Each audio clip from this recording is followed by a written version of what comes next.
და ჩვენი გადაცემის კიდევ ერთი სტუმარი ალუდა გუდუშაური ქართული ოცნებიდან პარლამენტის წევრი მოგესალმებით ბატონო ალუდა მადლობა თქვენს რომ მონაწილეობთ საუბრობთ თქვენს ოპონენტებთან არჩევნებზე დაგეგმილ აქციაზე და ამაზე ბუნებრივია თქვენს კითხავთ მაგრამ თქვენ როგორც მართველი გუნდის წევრს პირველ რიგში ჯერ მინდა კითხო რაღაც ბევრი დაკავებები იყო ამ დღეებში საკმაოდ ხმაურიანი გაჩნდა სხვადასხვა კითხვები და მოდი დავიწყებ ჯერ ბოლო ამბით როდესაც რაღაც 600 მილიონზე მეტზეა საუბარი ძალიან დიდ თანხაზე და ფულის თეთრებაზე დაკავებულია ერთი პირი, ცნობილია მისი ვინაობა და ის არ არის ცნობილი ადამიანი, როგორც აი ოფიციალურ განცხადებაშიც იყო საზოგადოებისთვის, თუმცა იმავე განცხადებაში პროკურატურა და სახელმწიფო უსაფრთხოების სამსახური ამბობენ, რომ გამოძიება გაგრძელდება, სხვა პირების დასადგენად მონაწილე და ასე შემდეგ და გაჩნდა უამრავი ვერსია ნახავდით თუ სოციალურ ქსელში და თუ რა ვიცი, ისე საუბრებში.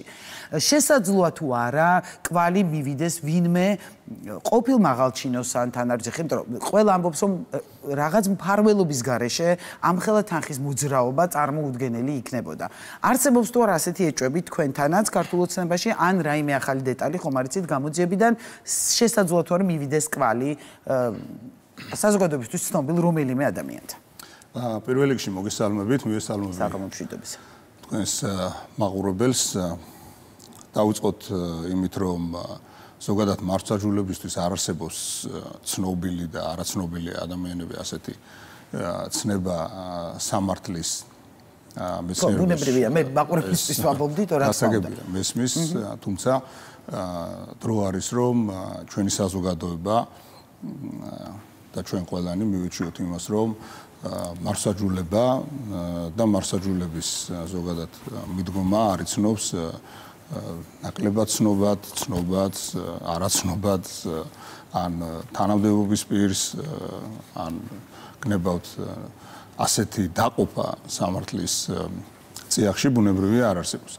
სამართლისთვის, სამართლიანობისთვის არ არსებობს არანაირი ფოკუსი, გარდა ერთისა, რასაც ქვია სწორი და სამართლიანი მართლმსაჯულება და მართლმსაჯულების ფოკუსში ხდება და შეიძლება მოხდეს თეორიულად და შემდეგ უკვე პრაქტიკულად პირი, ვისაც ექნება სწორედაც სამართლთან და კანონთან წინააღმდეგობა. შესაბამისად, დრო არის რომ ჩვენი მარჩიგნება მივიდეს იმ დონეზე, რომ ზოგადად როდესაც ხდებოდა თქვენ გახსოვთ არაერთი პარტიული ტელევიზიის ეთერებში გაკეთებული საგამოძიებო კაცრავად საგამოძიებო ექსპერიმენტები თუ გნებავთ რაღაც ასეთი კვაზი საგამოძიებო მოქმედებები, რომელიც მართლა წარმოუდგენელი იყო მით უმეტეს დღევანდელ თანამედროვე რეალობაში, ჩვენ ამისგან უნდა ვიყოთ ბუნებრივია გამიჯნულები და ვინ შეიძლება რომ ზოგადად რაიმე ინფორმაციას ფლობდეს, ან ისიც კი შეზღუდულად, იმიტომ რომ გამოძიება, როგორც ეგეთი მე იურისტი ვარ და პირდაპირ გეტყვით რომ გამოძიება არის დინამიური პროცესი და არ შეიძლება რომ ანგნებავთ გამოძიებელმა წინასწარ, როდესაც იწყებს გამოძიებას, ანგნებავთ გამოძიების პროცესში იცოდეს ყველაფერი იმასთან დაკავშირებით თუ სადმივა ან გნებავთ ვისთან მივა გამოძიება. მაგრამ უშვებთ რომ ასეთი დიდი ოდენობის თანხის გათეთრებას ნებისმიერი პირი მფარველობის გარეშე შეძლებდა. პირველ რიგში ვერსეთ შემთხვევაში ვერ დავარღვე უდანაშაულობის პრეზუმპციას. არა, ვარაუდს გეკითხებით, მე არა კონკრეტულ პირებს საუბრობ, უბრალოდ შესაძლოა იყო თუ არა. დაშვების დონეზე არ ვიცით, ვერ გეტყვით, მე არ ვარ გამოძიებელი, არც პროკურორი, ეს უნდა მივანდოთ შესაბამის უწყებებს და დარწმუნებული ვარ, რომ შესაბამის უწყებებს არც მოერიდება და არც რაიმე სახის ინტერესი ექნებათ, რომ საზოგადოებას დაუმალონ ინფორმაცია შესაბამისად, ეხლა ის რომ ჩვენ დავდგეთ და ნებისმიერი განცხადება ვაკეთოთ, პირებმა, ვინც არც ერთ შემთხვევაში არ ვართ ჩართულები გამოძიების პროცესში, ეს ყველაფერი გარდა იმისა, რომ ჩემი მხრიდან პირდაპირ დააზიანებს და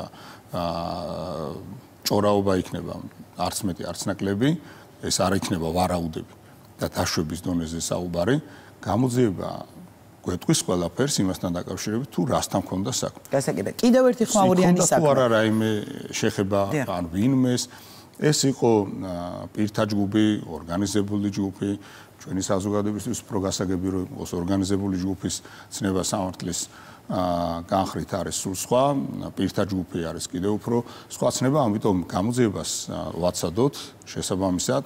მე მგონია, რომ უკეთესი იქნება ზოგადად სურას თუ შევხედავთ და მით უმეტეს ახლა ჩემ წინ ორი ოპოზიციური პარტიის წარმომადგენლები, როდესაც ყავდათ, სიმართლე გითხრათ, ჩვენი საზოგადოება იმსახურებს იმას, რომ არც მეტი, არც ნაკლები თავისი დღევანდელი მდგომარეობით ქართული საზოგადოება არაფრით არ ჩამორჩება წამყვანი ევროპულის ქვეყნების საზოგადოებას. რაც გულისხმობთ ამ შემთხვევაში რას ამბობთ? თავისი ქცევით, ან გნებავთ განვითარების დონით, ან გნებავთ ჩვენი ისტორიით, ან გნებავთ დღევანდელობით და როგორი ასე ვთქვათ ხო, არა, ოპოზიციასთან მიმართებაში რაზე თქვით ეს ვერ ვთქვით და აგიხსნით ბუნებრივია, იმიტომ რომ ქართველი ხალხი არის ბრძენი. თქვენ ხედავთ რომ აბსოლუტურად აი ესეთი турბულენტობის დროს როგორი გონიერებით მოქმედებს ქართველი ხალხი. რომ არა ქართველი ხალხის და ბუნებრივია ხელისუფლების და ზოგადად მართველი გუნდის ძალიან გაბედული და გონიერი ნაბიჯები თქვენ ხედავთ რომ ფაქტიურად ომის ცეცხლში არის გახვეული მთელი რიგი ქვეყნები და პრაქტიკულად ძალიან დაძაბულობა არის ბილად რომ თქვათ რომ არაფერი თქვათ იმაზე რომ საომარი მოქმედებები მიმდინარეობს არაერთ ქვეყანაში და განსაკუთრებით რეგიონში და ჩვენ სამეზობლოშიც, ხო? აქტიურად ესე შეიძლება ამას დავარქვათ. აი ესეთ დაძაბულობის დროს ქართველი ხალხის და მთავრობის სინერგიის და ერთად დგომით და გამჭრიახი გონებით ჩვენ მოვედით დღეს რომ ჩვენთან საუბრობთ მშვიდობაზე, საუბრობთ და გნებავთ ეს ადამიანები საუბრობდნენ იმაზე რომ როგორ უნდა მოეწყოს მაგალითად უკეთესად წყალანირების სისტემა ქალაქში, კანალიზაციის სისტემები, გნებავთ გარეგანათებები. და ამ დროს სხვადასხვა ქვეყნებში საუბარი არის იმაზე, რომ იბომბება სკოლები, იბომბება საავადმყოფოები და დღეს ჩვენ რო ეხლა აქ საუბრობთ ამ წუთასაც კი ადამიანების სიცოცხლე ეწირება დღევანდელი რეალობა ასეთი არის და აი ესე დროს ქართველი ხალხი აღმოჩნდა ძალიან გონიერი და გამჭრიახი და მე დიდი მადლობა მინდა უთხრა ქართველ საზოგადოებას, ქართველ ხალხს მის უდიდესებულობას, რომ ასეთ რთულ დროს გამოიჩინეს ძალიან დიდი გონიერება. და ამ დროს, როდესაც თქვენ კითხვაზე თუ რასთან დაკავშირებით ხდებოდა ის რომ თითქოს ოპოზიციას შევადარ, იმასთან დაკავშირებით რომ აი შეხედეთ მათ დღევანდელ მოქმედებას. არაფერი რომ არ გააკეთოს არავინ. უბრალოდ მათი განცხადებები მოვისმინოთ. საკმარისი არის სრულიად ერთი სრული დღე. ყველანი მივხვდებით თუ რა დიდ შარში ვიქნებით დაუშვათ ის რომ თეორიულად ერთი დღე მაინც რაღაცა დოზით ჩავაბაროთ ქვეყნის მართვის სადავეები. საკმარისი არის ერთი სრული დღე რომ მივხვდეთ იმასთან დაკავშირებით რომ თუ რა უსრული წინაშე აღმოჩნდებით. ჩვენ რომ არც ჩავერიოთ მათივე არათანმიმდევრული განცხადებები და მათივე ერთმანეთში გაკეთებული განცხადებები ამ პოლემიკა რბილად რომ თქვა საკმარისი არის ამასთან დაკავშირებით. ეს მარტივი მიზეზით დაიხსნება მინდა გითხრათ, იმიტომ რომ ეს ადამიანები თქვენ როგორ გონიათ არც ჩემ წინ გამოსვლელი, არც გნებავთ მანამდე როგორ გონიათ რომ მათ არ აქვს საკმარისი გონება გამჭრიახობა იმასთან დაკავშირებით რომ რა მოქმედების ტრაექტორიითაც მოქმედებენ ეს ვერ მიიყვანს ვერც მათ და ბუნებრივია ისინი ხელისუფლების დამარცხებას ცდილობენ ღიად გაცხადებული და ამბობენ რომ ბრძოლის სხვადასხვა სტრატეგია აქვთ არჩეული ხო არა ეს ასე არ არის ეს ასე არ არის მე შორს ვარ იმაზრისგან რომ მათში არ აღმოჩნდა ადამიანი ან მათ არ ესმოდეთ გნებავთ ჩემ წინ გამოსვლის არ ესმოდეს ის რომ ეს ტრაექტორია მათ მე არჩეული აბსოლუტურად კრახისკენ არის კრახისკენ მოძრაობს მათი ეს ტრაექტორია მათ ძალიან კარგად ესმის, მაგრამ ესენი მათი ნებელობითი დამოკიდებულება ან გნებავთ ქცევა არის შეზღუდული, ამაში არის საქმე. მათ ეს ძალიან კარგად იციან და ამიტომ არის რომ ვიღაც ცდილობს რომ დაემიჯნოს თამამად აკეთებს ამ გადაწყვეტილებაში არის თამამი და მისასალმებელი არის რომ ადრე თუ გვიან ადამიანებმა შეიძლება უნებრივია რომ თავიანთი გადაწყვეტილება შეცვალონ და ერთი რამ არის რომ ამ ქვეყანას უნდა ვემსახუროთ ჩვენ ყველანი, მაგრამ დაუშვებელი არის, როდესაც ამ ქვეყნის კურსის გადახვევა ცდილობ იმდაგვარად, რომ შენ არ მოგწონს შენს ქვეყანაში, როდესაც და ეს ადამიანები, როდესაც საუბრობდნენ, რომ ეკონომიკური ზრდა არა დაუშვათ 6%-იანი, არა 8%-იანი, არამედ 2.5 ან 3 ან 5 გნებავთ. საერთოდ ზოგადად ამ თემაზე რომ საუბრობენ, ეს ყველაფერი ბუნებრივია ქართველი ხალხის და ჩვენი როგორც გნებავთ პასუხისმგებლობით სავსე მართველი პოლიტიკური ძალის ერთად გადადგმული ნაბიჯების ასე ვთქვათ შედეგი არის და ამ ყველაფერს თვალი უნდა გაუსწორონ ამ ადამიანებმა და ვინც დროზე მიხვდება იმას რომ სახურება საკუთარი ქვეყნის და საკუთარი ხალხის არის ნომერ პირველი და ამის შედეგი არის სწორედაც ის რომ ვერც ერთი არ ვიცი თქვენ გდებდნენ და ვიღაცებს ბრალს ანგრებათ რა სარეკლამო კამპანიებთან დაკავშირებით შეიძლება თავიანთ პიარ-თანაც გქონდეთ რაიმე დაუშვათ პრეტენზია, მაგრამ სინამდვილეში მარტივია. ვერც სარეკლამო ბანერი, ვერც სარეკლამო რგოლი ანგნებათ ტელევიზიის ეთერებში სულ 24 საათი იყვნენ, მეც მივიდეთ, რაც მეტად გამოჩნდებიან და მეტად აი ამ სისულელებს ილაპარაკებენ. მით მეტად მიუახლოვდებიან იმ ნიშნულს, რა ნიშნულიც რეალურად აქვს და ეს არის პრაქტიკულად ის, რომ მათ უჭირთ რეალურად ბარიერის გადალახვა. ბატონო, ამის მიზეზად ისინი რა თქმა უნდა საუბრობენ ხელისუფლების ბრალეულობაზე და საუბრობენ იმაზე, რომ მაგალითად ნაწილი რომელიც ამ რაღაც რევოლუციურ სცენარებს აანონსებს, ხელისუფლებამ ანეიტრალებს მის ოპონენტებს, ვისაც შეუძლია ამის გაკეთება და მაგალითად მოყავთ ლევან ხაბეიშვილის დაკავება, რომელზეც ამბობენ, რომ ფაქტიურად საჯარო განცხადებების გამო დააკავეს, თქვენ თქვით, რომ იურისტი ხართო და ისინი ამბობენ, რომ არანაირი მტკიცებულება სერიოზული მის წინააღმდეგ არ არსებობს. მეორე ნაწილი საუბრობს რომ წინასწარ ხდება ამ აქციებზე დაშინება თითქოს ადამიანების რომ არ მივიდნენ. ანუ ბრალეულობას ისინი მაინც ბუნებრივია რომ ხელისუფლების მისამართით ამბობენ და თქვენ გაბრალებენ.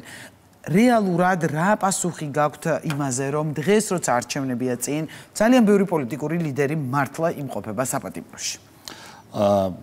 ეს ყველაფერი მიუთითებს ერთადერთ რამეზე რომ მათ არ გააჩნიათ პასუხისმგებლობა ნებისმიერი ქვეყანა დამისახელეთ გნებავთ განვითარებული, გნებავთ ნაკლებად განვითარებული, სადაც პოლიტიკოსობა უნდოდეს და პრეტენზია ქონდეს პირს და მას არ გააჩნდეს პასუხისმგებლობა. ასეთი რამ ბუნებაში არ არსებობს. მათ ეს პასუხისმგებლობა არ გააჩნიათ. ამიტომ მაგრამ ამის გამო ხომ არ იმყოფებიან პასუხისმგებლობა არ აქვთ საპატიმროში. დიახ, მაგის გამო იმყოფებიან. ანუ კონკრეტულ დანაშაულებს ჩადიან, მე ამას გულისხმობთ ამ პასუხისმგებლობაა. ეხლა თქვენ არ ვიცით როგორ განმარტავთ ამას, მაგრამ დარწმუნებული ვარ, ჩვენი ბრძენი საზოგადოება ამასაც ნათლად ხედავს. როცა იცი რომ გაცხადებული აქვს რომ მიდიხარ იმ გზით რომ ჩაიდინო კანონდარღვევა და დანაშაულში იყო მხილებული და კანონთან კონდეს წინააღმდეგობა, როგორ გონია თქვენ რომ დასრული ადამიანი, რომელმაც ძალიან კარგად იცის ის რომ მაგალითად რა არის კანონდარღვევა, რა არ არის კანონდარღვევა. ეს არის სრულიად დეკლარირებული, გაცხადებული ნაბიჯი მათი მხრიდან, რომ დიახ, ჩვენ ამას დავარღვევთ და შესაბამისად მათ ძალიან კარგად იციან, რომ ამის საპასუხოდ მათ მიმართ იმუშავებს კანონი. დამისახელეთ ერთი ფაქტი, სადაც არ ვიცი, როგორც ისინი იყვნენ ხელისუფლებაში და 1000 გვარ სისულელების გამოთ გზადაგზა რო გვაწევდნენ 1000 გვარ უბედურებას ქართულ ხალხს, დამისახელეთ ერთი გნებავთ, არ ვიცი მე პოლიტიკოსობა ჩემთვის ნიშნავს იმას, რომ პასუხისმგებლობა ქონდეს და არა ის რომ სადღაცა შევარდე ან გამოვარდე ან რაღაცა კანონდარღვევასთან მიმართებაში შენ თქვა რომ მე ამ ყველაფერს ჩავიდენ და აბა თქვენ ვერ დამაკავებთ, გახსოვთ ეს ნიკანორ მელიას დაწყებული მარათონი და შემდეგ უკვე ეს ასე ვთქვათ სხვებიც როგორი აქტინებით ჩაერთვნენ ამ ყველაფერში. როგორ ფიქრობთ თქვენ პოლიტიკოსის საქმე არის ის რომ რაღაცნაირად მანტია მოისხან იმისა რომ შევიდნენ თითქოს ციხეში და ესეც მინდა ვთქვა რომ დღევანდელი პენტენსიური დაწესებულება ცადადედამიწასავით განსხვავდება მათი ციხეებისგან, მაგრამ ეს მათი არჩევანია. თუმცა აქვენ უნდა გვაუწყდება. მათი არჩევანია რატომ გეკითხებით, იცით, იმიტომ რომ თქვენი ოპონენტები ზუსტად ამას ამბობენ, რომ იგივე ლევან ხაბეიშვილი ახლა ყველაზე ბოლოს დაკავებული ის არის,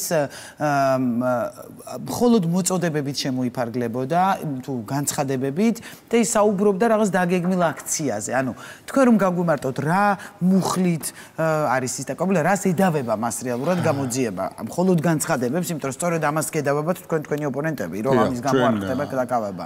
თქვენ როგორც იურისტი რო განმარტოთ. ჩვენ ქართველი ხალხი რომ არ გადავღალოთ და ზედმეტ ასე ვთქვათ წიაღწევებში არ შევიყვანოთ სამართლებრივ ნიუანსებში.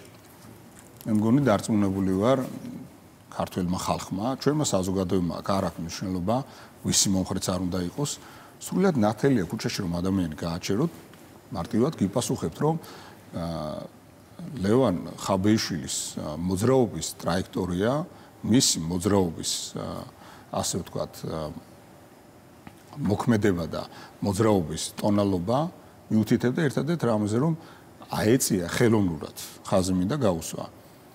ხელოვნურად აეწია ტემპერატურა და საუბრობდა იმაზე, რომ თითქოს დამხობა ხელისუფლების მშვიდობიანი დამხობა, როგორც ის თავად უწოდებდა. ჯერ დამხობამდე ვისაუბროთ, ხო?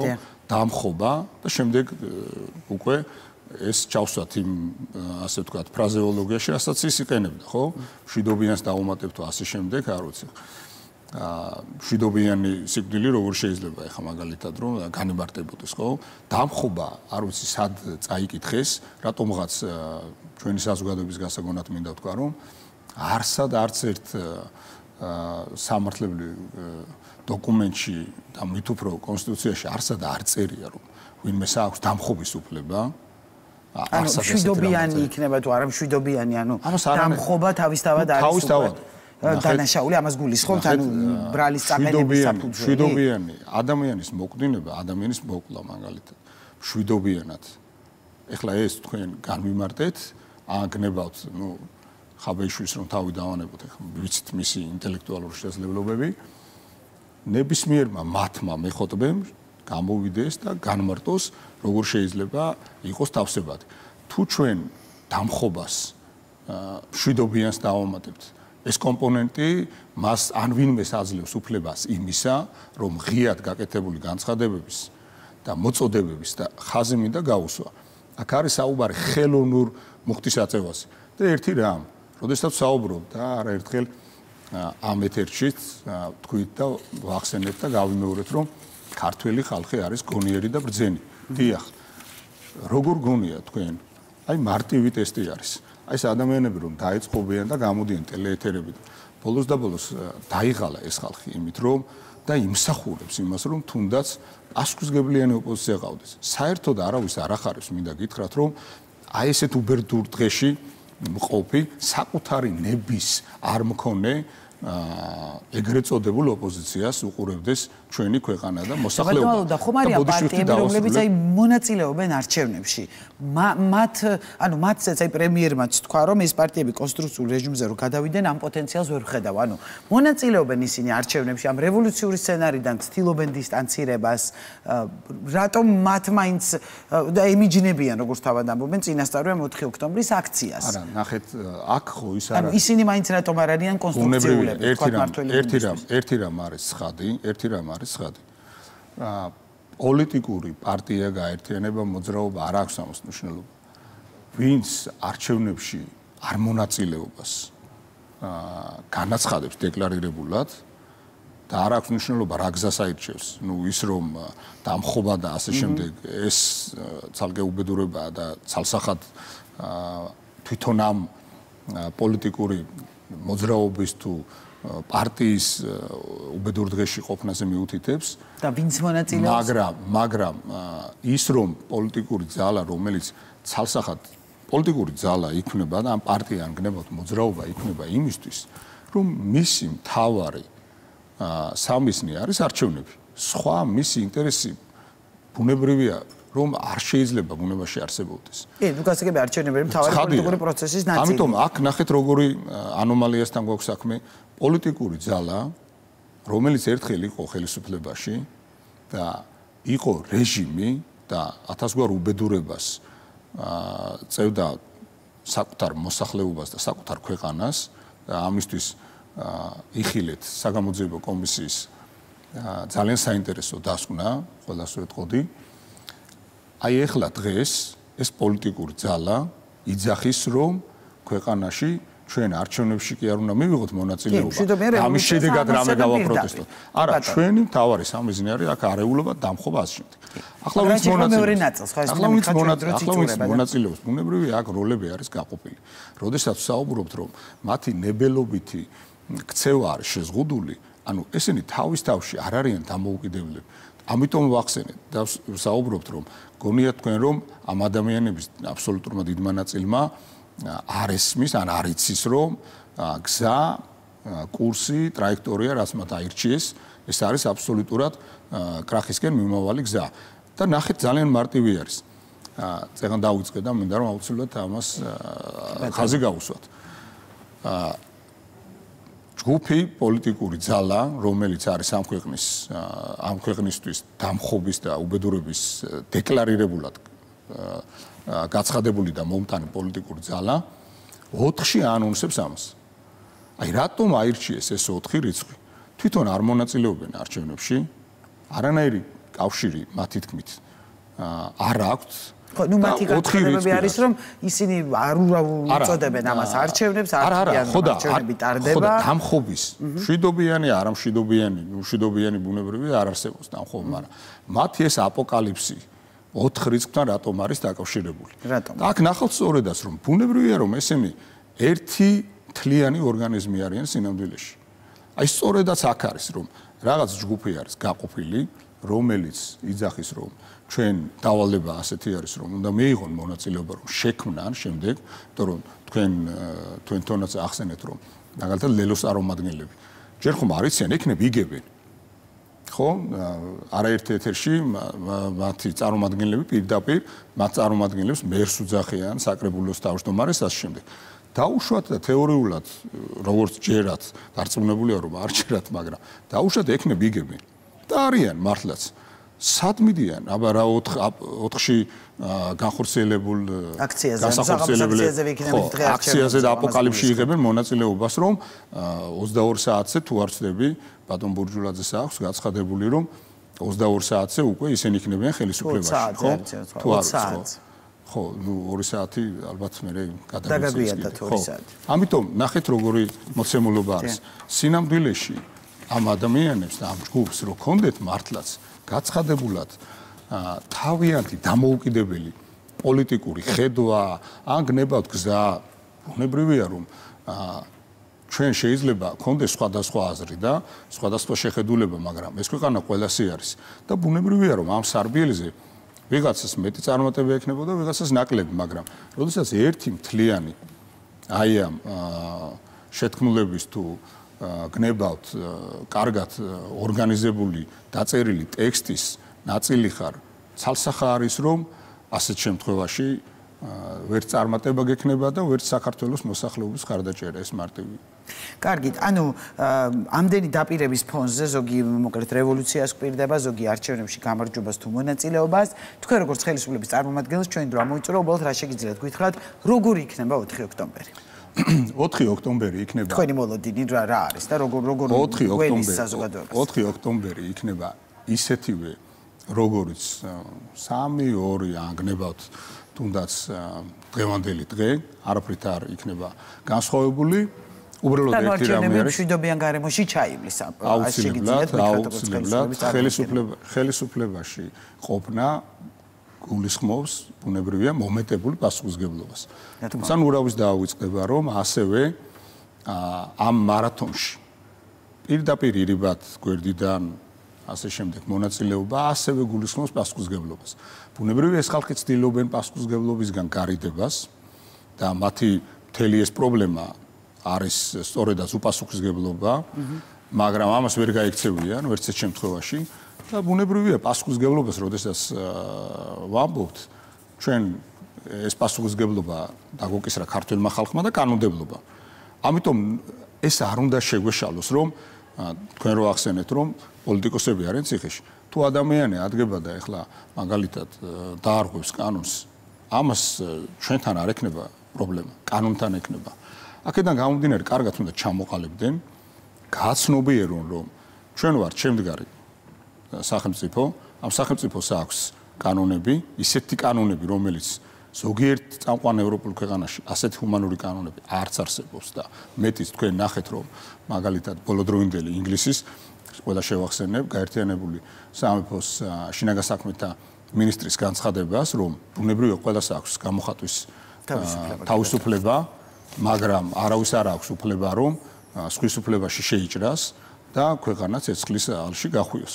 ამიტომ მე ყველას ურჩევდი, რომ კარგად გააცნობიერონ პოლიტიკოსებმა უპასუხისმგებლობას თავი დაანებონ და ის რომ თავიანთ აი ამ მარცხს თვალი გაუსწორონ, ნაცვლად ამისა რომ ხელი აიღონ ასეთ ბოროტ განზრახვაზე და ამის გამოთ აი ამ პასუხისმგებლობას გაიქცნენ და აი ესე ხულიგნობით და წვრილმანი რაღაცებით შემდეგ უკვე საპატიმროს შეაფარონ თავი და იძახონ რომ თითქოს ისინი არიან ჩეგევარები და ასე შემდეგ, ამათგან ეს არ გამოვა. გამოვა შემდეგი რამე. ქვეყანა განვითარების სტაბილურ და მშვიდობიან კურსს ვერანაირად ვერ გადაუხვევს, ეს მინდა ყველა მიცოდეს, ჩვენი ქართველი ხალხის ნება არის ეს. ამას არ აქვს მნიშვნელობა კონკრეტულად იქ, რომელი ფორმიანი იდგება.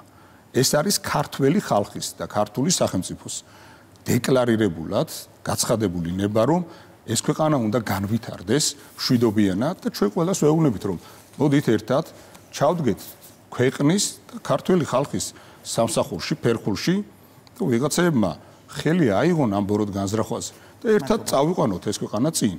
ვინც ბუნებრივია ქართველი ხალხის, ქართული სახელმწიფოს წინააღმდეგ წავა, მნიშვნელობა არ აქვს რა გვარი იქნება, რა პოლიტიკური წამსის თუ გემოვნების პირი თუ სუბიექტი იქნება, ბუნებრივია ასეთ შემთხვევაში კანონის წინაშე იქნება პასუხისმგებელი, თორემ ჩემთვის და დარწმუნებული ვარ, არა მარტო ჩემთვის, ვისურვებდი, რომ ამ ქვეყანას პასუხისმგებლიანი ოპოზიცია ყავდეს და ვიდებატოთ აქ, როგორ წავიყვანოთ ეს ქვეყანა წინ.